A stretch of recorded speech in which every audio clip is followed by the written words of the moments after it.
இணைப்பு சங்க ஒருங்கிணைப்பாளர் பொதுச் செயலாளருங்கிற அடிப்படையில் இவங்க நான் பேசி முடித்த பிறகு அவங்க கண்டென்ட் சொல்லுவாங்க. ஏதாவது கேள்வி கேட்கணும்னா முதல்ல என்கிட்ட கேட்டுருங்க, நான் பதில் சொல்லிடுறேன். அவங்கள்ட்ட தனியாக கேட்கணும்னா அவங்கள்ட்ட தனியாக கேட்டேன்.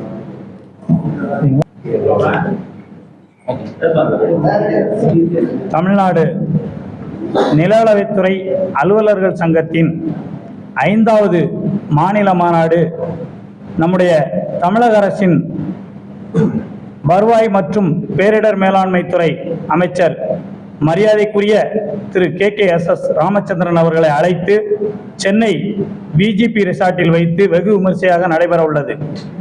இந்த நிகழ்ச்சியில் எங்களுடைய பிரதான கோரிக்கையை வலியுறுத்தி இதை கோரிக்கை மாநாடாக நடத்துவதற்கு திட்டமிட்டுள்ளோம். எங்களுடைய பல கோரிக்கைகள், போராட்டங்கள் மற்றும் கட்டமைப்புகள் மற்றும் எங்களுடைய நடவடிக்கைகள் மூலம் கேட்கப்பட்டுள்ளது. இருந்தாலும் எங்களுடைய நெடுநாளாக நிறைவேறாத கோரிக்கைகளை இந்த அரசு செவி சாய்க்க வேண்டும் என்ற நோக்கத்தோடு மாநாடாக நடத்தி அதை வெற்றி பெற வேண்டும் என்ற நோக்கத்தில் இந்த மாநாடு நடைபெறுகிறது. இந்த மாநாட்டில் மாண்புமிகு அமைச்சர் பெருமக்கள் அவர்களுடன் எங்களுடைய வருவாய்த்துறை செயலர் அவர்களும் எங்களுடைய அதிகாரிகள், ஆட்சிப்பணி அதிகாரிகள் அவர்களும், நில அளவைத்துறை உயர் அலுவலர்களும், சங்க முன்னோடிகளும், தாய் சங்கத்தின் ஒருங்கிணைப்பாளர் பொதுச் செயலாளர் மரியாதைக்குரிய அண்ணன் தண்டபாணி அவர்களும், அவர்களோடு இணைப்பு சங்க தலைவர்களும், எங்களுடைய மாநில நிர்வாகிகளும், மாவட்ட தலைவர்களும் பெருந்திரளாக கலந்து கொள்ள உள்ளனர். மேலும் இந்த நிகழ்வில் எங்களுடைய உறுப்பினர்கள் 2000க்கும் மேற்பட்ட உறுப்பினர்கள் கலந்து கொண்டு முதலில் பேரணியும் அதன் பின்பு அதனை தொடர்ந்து பெரிய மாநாடாகவும் மாநாட்டு பந்தல் ஏற்படுத்தப்பட்டு நடத்தப்பெறுகிறது. இந்த மாநாட்டில் எங்களுடைய பிரதான கோரிக்கையாக நாங்கள் முன்வைப்பது, இந்த துறை நெடுங்காலமாக 167 ஆண்டுகளாக உள்ள இந்த பழமையான துறை இன்று அடுத்த கட்ட பரிமாணத்திற்கு சென்றுள்ளது. இந்த அடுத்த கட்ட பரிமாணம் என்றால் எங்களுடைய துறையில் பணியாற்றக்கூடிய அடிப்படை பணியாளர்களாக உள்ளே களமிறக்கக்கூடிய களப்பணியாளர்கள் அனைவரும் கல்வி தகுதி உயர்த்தப்பட்டுள்ளது. அந்த கல்வி தகுதியின் அடிப்படையில் அதற்கேற்ற ஊதியம் இல்லை. அதை ஊதியத்தை உறுதிப்படுத்தும் விதமாக தொழில்நுட்பத்துறையாக நில அளவைத்துறையை அறிவித்து அதற்கு ஏற்ற ஊதியம் வழங்க வேண்டும் என்பது எங்களது பிரதான கோரிக்கையாகவும் தொழில்நுட்பத்துறையாக ஆக்க வேண்டும் என்ற கோரிக்கையை முதல் கோரிக்கையாக நாங்கள் முன்வைத்திருக்கிறோம். இரண்டாவது கோரிக்கையாக எங்களுடைய களப்பணியாளர்களில் முதலில் நில அளவர்களாக பணிபுரியவர்கள் அடுத்து குறுவட்ட அளவர்களாக தரம் உயர்த்தப்பட்டு அதனை வெளியிடப்பட வேண்டும். கிட்டத்தட்ட 702 குறுவட்ட அளவர் பணியிடங்கள் 10 ஆண்டு காலமாக தரம் உயர்த்தப்படாமல் நில அளவர்களாக உள்ளனர். இன்று தகுதி இருந்தும் எங்களுக்கு அந்த ப்ரமோஷன் கிடைக்கவில்லை. அந்த பதவி உயர்வு கிடைப்பதற்கு அதனை தரம் உயர்த்தப்பட வேண்டும் என்ற நோக்கத்தில் எங்களுடைய நிர்வாகத்தின் மூலம் இந்த கோரிக்கை அரசின் காதுகளுக்கு கொண்டு சென்றுள்ளோம். இதனையும் முக்தான கோரிக்கையாக வைத்துள்ளோம். அதனை அடுத்தபடியாக சார் ஆய்வாளர்கள் என்று குறுவட்ட அளவர் பணியிடத்திலிருந்து பணி உயர்வு பெறக்கூடிய சார் ஆய்வாளர்கள் பணியிடங்கள் கிட்டத்தட்ட போன அரசாங்கத்தால் ஒரு 500 பணியிடங்கள் SCRC கமிட்டி மூலம் அது ஒப்படைக்கப்பட்ட அந்த கமிட்டி மூலம் ஒப்படைக்கப்பட்ட பணியிடத்தை எங்களால் மீள பெற இயலவில்லை. எனவே கிட்டத்தட்ட 21 மாநகராட்சிகள் இருந்து 2-3 மாநகராட்சிகளில் மட்டும்தான் அந்த சாராய்வாளர் பணியிடம் உள்ளது.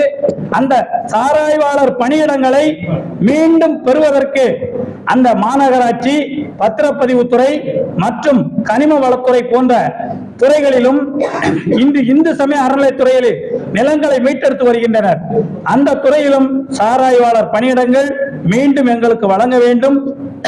ஏற்கனவே இருந்தது போல அந்த பணியிடங்களை வழங்குவதற்கு உரிய பிரேரணைகளை அனுப்ப வேண்டும் என்பது எங்களது அடுத்த பிரதான கோரிக்கை. மேலும் உங்கள் எல்லாருக்கும் தெரியும், நாங்கள் நேரடியாக மக்களோடு தொடர்புடைய அடிப்படை பணிகளை செய்து வருகிறோம். அரசின் திட்டங்களை நிறைவேற்றி வருகிறோம். கிட்டத்தட்ட முதல்வர் இப்பொழுது அறிவித்துள்ள உங்கள் ஊரில் உங்கள் முதல்வர் மற்றும் மக்களோடு முதல்வர் எத்தனை திட்டங்கள் வைத்தாலும் அத்தனை திட்டங்களுக்கும் நாங்கள் தான் முன்னோடியாக நின்று செயல்படுகிறோம். இந்த திட்டங்களுக்கு அடிப்படையாக நாங்கள் எவ்வளவு பணி செய்கிறோம் என்பது பட்டியலிட்டுப்பட்டு காட்டப்படுவதில்லை. குறிப்பாக நாங்கள் நாட்குறிப்பை சமர்ப்பிக்கும் பொழுது நாங்கள் எவ்வளவு பட்டா வழங்கினோம் என்ற அந்த ஒரு கோரிக்கை மட்டும்தான் உள்ளது. அதை தாண்டி நாங்கள் செய்யும் எந்த பணிகளும் நேரடியாக கணக்கில் எடுத்துக்கொள்ளப்படவில்லை. அனைத்து பணிகளும் கணக்கில் எடுத்துக்கொள்ளும்படியாக அனைத்து பணிகளுக்கும் செய்மானம் நிர்ணயம் செய்ய வேண்டும் என்ற பிரதான கோரிக்கையை வைத்துள்ளோம்.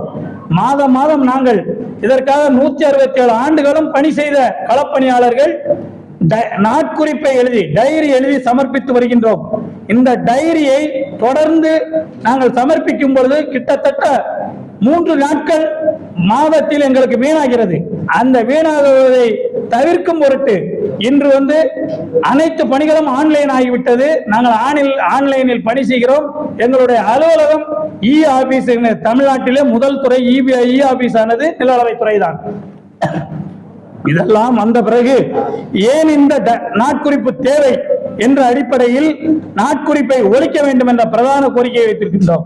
அவர்கள் கிட்டத்தட்ட ஒவ்வொரு துறையிலும் பார்த்தால் தற்காலிக பணியாளர்கள் இருப்பார்கள். அந்த தற்காலிக பணியாளர்களை நியமனம் செய்யும் பொழுது உங்களை விரைவில் நிரந்தரப்படுத்தி விடுகிறோம் என்று கூறுகிறார்கள்.